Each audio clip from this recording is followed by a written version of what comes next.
ये कहानी राधा जी की है। राधा जी आप जानते हैं कृष्ण उनसे बहुत प्रेम करते थे, वो कृष्ण से प्रेम करते थे, उनका विवाह नहीं हो पाया, अलग बात है। लेकिन हमारी परंपरा में प्रेम का जो पराकाष्ठा है ना, प्रेम का चरम, वो तो कृष्ण राधा का है। मतलब राधा कृष्ण का प्रेम एक खास किस्म का प्रेम है, जहाँ विवाह के बंधन के न होने पर भी प्रेम का चरम रूप होता है। राम और सीता का प्रेम गार्हस्थ्यिक प्रेम का चरम रूप है कि पति पत्नी का प्रेम कितना शानदार हो सकता है। वो देखना हो तो राम सीता का प्रेम देखिए, विशेष रूप से तुलसीदास जी के यहाँ देखिए। और वैसे जो प्रेम होता है वो देखना हो तो राधा कृष्ण का प्रेम देखिए। पर इंटरेस्टिंग है, ये सारे जो हमारे धर्म के चरित्र हैं ये समय के साथ चेंज होते गए हैं। राम बदले हैं, कृष्ण बदले हैं, राधा बदली हैं, सब बदले हैं। एक कवि थे सूरदास, भक्ति काल में 16वीं सेंचुरी, आप मोटा मोटा ध्यान में रखिए। कृष्ण को आपने वो कहानी सुनी होगी, कृष्ण तो अपने घर में थे, कंस को मारने के लिए वो पैदा हुए थे। कंस को पता लगा तो कंस ने अपने एक सहयोगी अक्रूर, जो कि श्वफल्क के पुत्र थे, उनसे कहा कि जाओ और कृष्ण को लेके आओ, यही मारेंगे। उसको पता नहीं था क्या होगा बाद में। आदमी कॉन्फिडेंस में ऐसी गलती करता ही है, तो वो सुपर कॉन्फिडेंट था, बुलवाया कृष्ण को। कृष्ण तो इसी काम के लिए आए थे, समझ गए कि बुलावा आ गया है, अब इससे काम निपटाना है, चलते हैं। राधा और गोपियाँ कृष्ण के बिना रह नहीं सकती थी, सुपर इमोशनल विमेन। ऐसा मानते हैं कि वो महिलाएं, राधा तो छोटी थी, बाकी महिलाएं गोपियाँ उनसे काफ़ी बड़ी उम्र की थी, इतनी इमोशनल थी कृष्ण को लेकर कि कृष्ण के बिना वो सोच नहीं सकती थी कैसे रहेंगे। पर वो जिस काम के लिए आए थे धरती पर वो तो करना ही था। तो अक्रूर आए, अक्रूर ने बताया कि ऐसे ऐसे आया हूँ, ले जाना है। तो कृष्ण और बलराम चले गए। इधर कृष्ण गए, उधर गोपियों का रो रो के हाल बुरा, राधा का हाल बुरा। ऐसी दीवानगी आजकल की फिल्मों में आप सोच नहीं सकते, ऐसी दीवानगी थी उस जमाने में उनके बीच में। और जब आदमी का प्रेम हाथ से निकलता तो वो बेचारा कितना कमजोर हो जाता है। राधा जी की हालत सोचिए। सूरदास कह रहे हैं, अति मलिन वृष भानु कुमारी, हरिश्रम जलु अंतर तन भीजे, तालालस न धुआवती सारी। कि वृष भानु की कुमारी, वृष भानु मतलब राधा के पिता, वृष भानु की बेटी राधा इतनी कमजोर हो गई है, इतनी मलिन हो गई है। हरिश्रम जलु अंतर तन भीजे, कृष्ण के पसीने की कुछ बूंदें उसके ऊपर गिर गई थी, उसकी साड़ी में लगी हुई हैं। ता लालच न धुआवती साड़ी, इस लालच से साड़ी धुलवा नहीं रही है। और जब से कृष्ण गए हैं कपड़े तक नहीं बदलना चाह रही है कि इस कपड़े में मेरे प्रिय की याद है। खाती नहीं है, इतनी कमज़ोर है, हिल नहीं पाती है। एक और कवि हुए, वो तो इतने आगे बढ़ गए, बिहारी नाम के कवि थे। उनकी नायिका तो लगता है कि घड़ी का पेंडुलम है। सांस लेती है तो 4-5 कदम 6-7 कदम पीछे चली जाती है, सांस छोड़ती है तो आगे आ जाती है। सांस की हवा से ऐसा हो रहा है। इत आवत चली जात उत चली 6-7 अखात, चढ़ी हिंडोरे सी रही लगी उसासनी साथ। कि इधर आती है उधर जाती है, 6-7 हाथ इधर 6-7 हाथ उधर, सांस लेती है तो यहाँ, छोड़ती है तो वहाँ, जैसे झूला झूल रही हो। पर ये रीतिकाल के कवि हैं, उनका अलग टेस्ट है, हम सूरदास पे बात कर रहे हैं। राजा इतनी परेशान है। अच्छा, जब आदमी परेशान होता है ना, जब उसका ब्रेकअप टाइप का होता है कि कोई गया है वापस ही नहीं आ रहा, कृष्ण ने कहा था कि बस जा रहा हूँ, काम निपटा के आता हूँ। उनके मन में था कि काम निपटाना है, काम निपटा भी दिया। अब कंस के बाद सवाल है कि मथुरा का साम्राज्य कौन संभाले। उसको एक स्ट्रक्चर बनाने के लिए कृष्ण को लगा कि मुझे यहाँ रह के सिस्टम को ठीक करना चाहिए, उसके बाद लौटना चाहिए। तो वो रुक गए वहाँ पर, राज्य का काम भी तो करना ही था। पर प्रेमी व्यक्ति को सब समझ नहीं आया, तो उसको लगता कि नहीं मेरे पास आओ, बाकी सब बेकार की बातें हैं, मेरे पास आओ। कृष्ण आ नहीं रहे। यमुना के इधर कृष्ण है, यमुना के इधर गोपियाँ हैं, पर आत्मसम्मान भी तो है। एक आलोचक ने कहा कि नाव में बैठ के चली जाती। आत्मसम्मान होता है प्रेम में कि मैं क्यों जाऊं, बिना बताए क्यों चले गए, बता के जाते।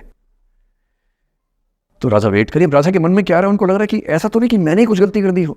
जब कोई व्यक्ति दूर चला जाता है ना, बाकी लोग सोचते हैं कि कहीं मुझसे तो गलती नहीं हो गई। और राधा अपनी एक सहेली से बोल रही, गोपी से, मेरे मन इतनी सूढ़ रही, एक दिवस मेरे गृह आए मैं ही मस्ती दही, देखी तिन्हें हों मान कियो सो हरि गुस्सा गही। पगला सी गई है, बोरा सी गई है। सहेली से क्या बोल रही है, हे सहेली, मुझे पता है क्या लग रहा है, मुझे लगता है कि मुझसे ही गलती हुई है। उसने पूछा क्या गलती हुई है। कह रही है कि एक दिन क्या हुआ, कृष्ण भगवान मेरे पास आए थे, मैं उस समय दही मथ रही थी। वो ग्वाला जीवन है ना वहाँ पर, तो वो गोपालन जीवन का काव्य है पूरा। अब वो मुझसे बात करने आए और मैंने उनसे ठीक से बात नहीं की, मैंने मान किया। मान करना मतलब जिसको आपकी भाषा बोलते हैं भाव खाना।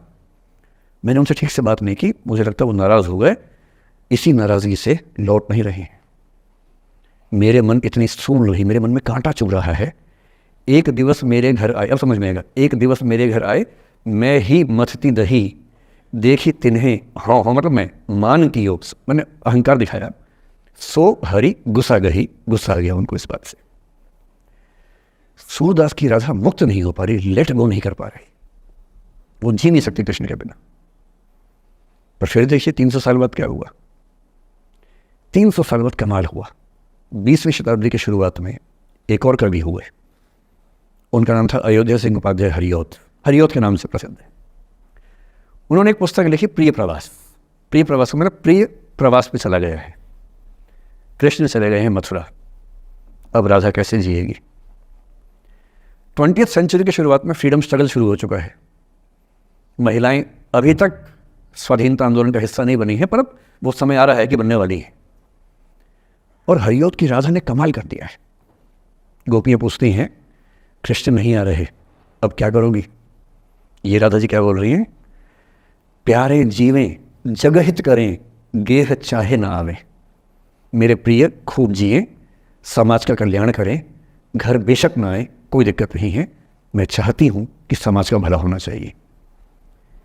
ये वो बिंदु है जहाँ राधा यशोधरा बन जाती है, मैथिली शनगुप्त की यशोधरा। और जो मैं आपको समझाना चाह रहा हूँ उस एग्जाम्पल से वो ये कि हो सकता है कि जिससे आप नाराज़ हो वो किसी बड़े काम की खोज में हो, वो किसी महानता के रास्ते पर हो। और यदि आपके जीवन में कोई व्यक्ति ऐसा है जो किसी महानता के रास्ते पे है, तो उसके रास्ते को रोकना अपने क्षुद्र हितों के लिए बहुत छोटापन है। और ऐसे मामले में एक ही बात हमें सोचनी है कि वो जिस काम के लिए बना है उसे करने दो। अपने स्वार्थ के लिए किसी को बांध के रखना, किसी को लाश बना के रखना, इसका क्या मतलब है। जाने दो ऐसा क्या है, उससे बढ़िया होगा। एक स्थिति हम में से कई लोगों की आती है कि मैं टॉक्सिक रिलेशनशिप में होते हैं पर छोड़ नहीं सकते। ऐसे बहुत सारे पति पत्नी होते हैं। मैं अक्सर बच्चों से एक बात पूछता हूं कि आप में से कितने बच्चे वैसा ही वैवाहिक जीवन चाहते हैं जो आपके माता पिता का है। मैं आपसे पूछूंगा नहीं, आप चिंता मत कीजिए, लेकिन जब जब मैंने पूछा है मुश्किल से 1 या 2% ने हाथ खड़ा किया है। 97-98% लोग मानते हैं कि वैसा तो नहीं चाहिए, उससे कुछ अलग चाहिए। क्योंकि हम सब जानते हैं कि हमारे माता पिता भी, हमारे समाज के बाकी लोग भी बहुत समझौते करते हैं ताकि बच्चे अच्छा जीवन जी सके। आप भी करेंगे समझौते, सबको करने पड़ते हैं। यह है कि आप समझौते शायद उतने नहीं करेंगे जितने आपके माँ बाप ने किए होंगे, उनके माँ बाप ने और ज़्यादा किए होंगे। हर पीढ़ी कम समझौते करती है, ये समाज के विकास का एक तरीका होता है। पर ऐसा होता है कि आप एक ऐसे रिश्ते में आप छोड़ भी नहीं सकते, जी नहीं पा रहे, छोड़ सकते नहीं, क्योंकि आप तो छोड़ देंगे, आपके चक्कर में कईयों की ज़िंदगी दांव पे लग जाएगी। कैसे छोड़ दें। 3 छोटे छोटे बच्चे हैं, नौकरी है नहीं, वो माँ अपने पति से रोज़ प्रताड़ना झेलती है, बुरी बातें सुनती है, उसके पास कोई सिक्योरिटी नहीं है, वो बच्चों को नहीं छोड़ सकती, बच्चों को लेकर कहाँ जाएगी, क्या करे। टॉक्सिक रिश्ता है। तो ऐसे में या तो आप रिश्ता छोड़ते हैं कि हर किसी से संभव नहीं होता, पर यदि वो संभव नहीं है तो रिश्ते में रहते हुए चिंताएं छोड़ दीजिए, अपेक्षाएं छोड़ दीजिए। भाई तेरी अपनी जिंदगी, मेरी अपनी जिंदगी, एक घर में रहेंगे पर रोज युद्ध नहीं करेंगे, बीपी नहीं बढ़ाएंगे, शुगर नहीं बढ़ाएंगे, तनाव नहीं बढ़ाएंगे। तुम्हारा अपना स्पेस, मेरा अपना स्पेस, ठीक है, एक छत के नीचे है, काम चला लेंगे, किसी और को नहीं बताएंगे, दुनिया के सामने अच्छी अच्छी फोटो खिंचवाते रहेंगे स्माइल कर करके चेहरा, पर कम से कम बच्चे सफ़र ना करें, परिवार सफ़र ना करे, जी लेंगे, झेल लेंगे।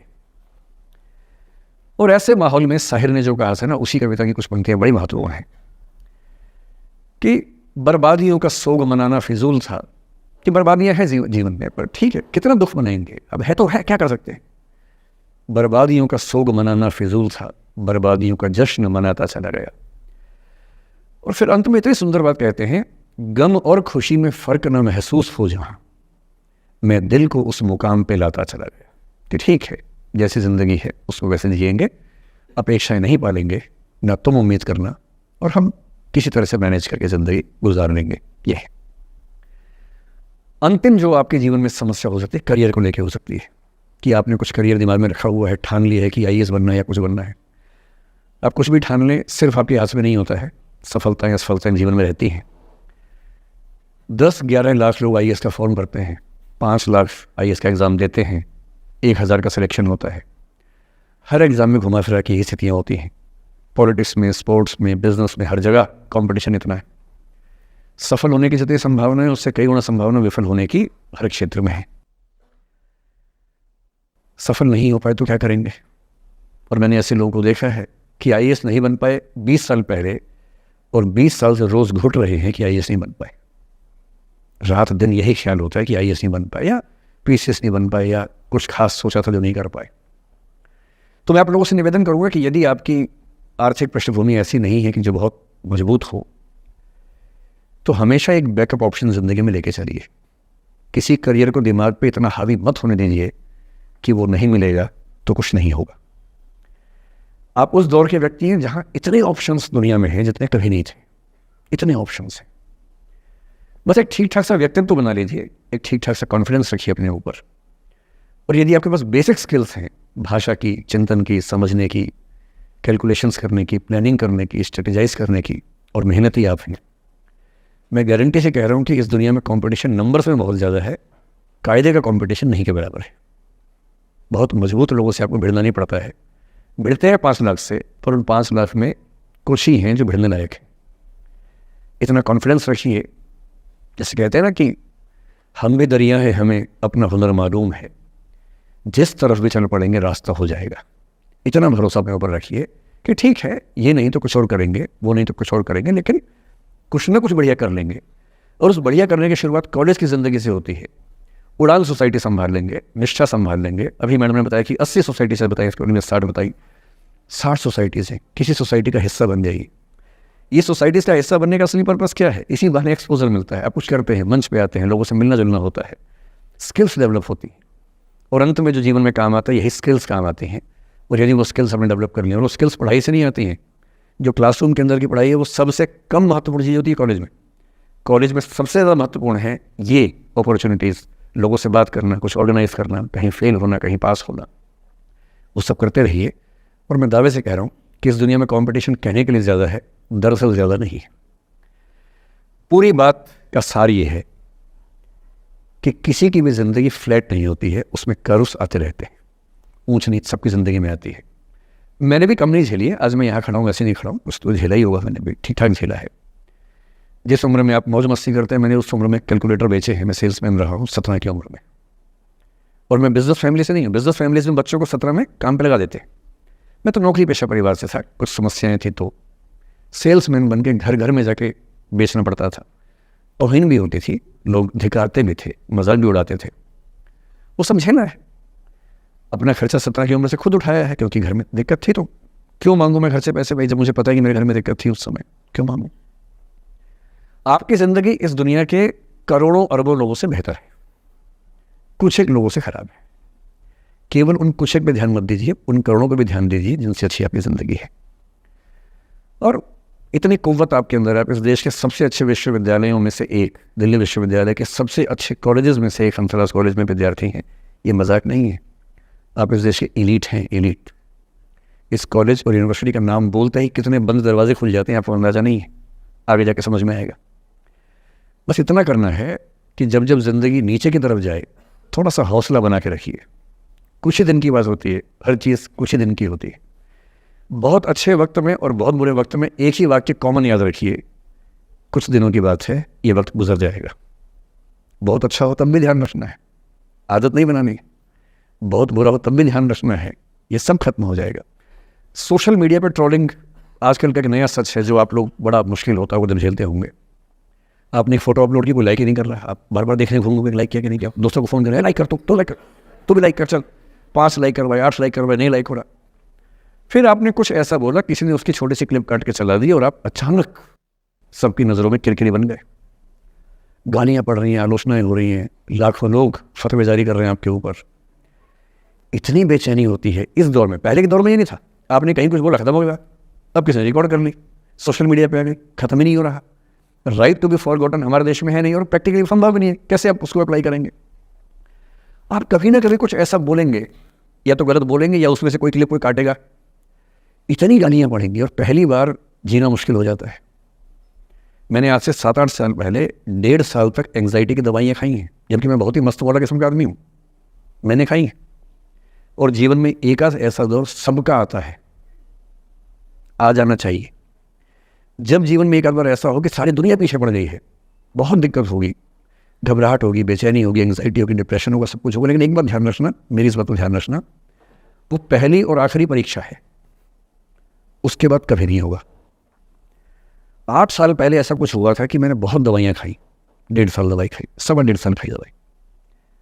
कारण पता था, कारण ठीक हुआ, दवाई छूट गई। उसके बाद मैंने ज़िंदगी का सबसे मुश्किल फेज़ पिछले साल झेला था, जब मेरे एक वीडियो की क्लिप मीडिया पर चली, FIR हुई, पता नहीं क्या क्या हुआ, सब कुछ हुआ।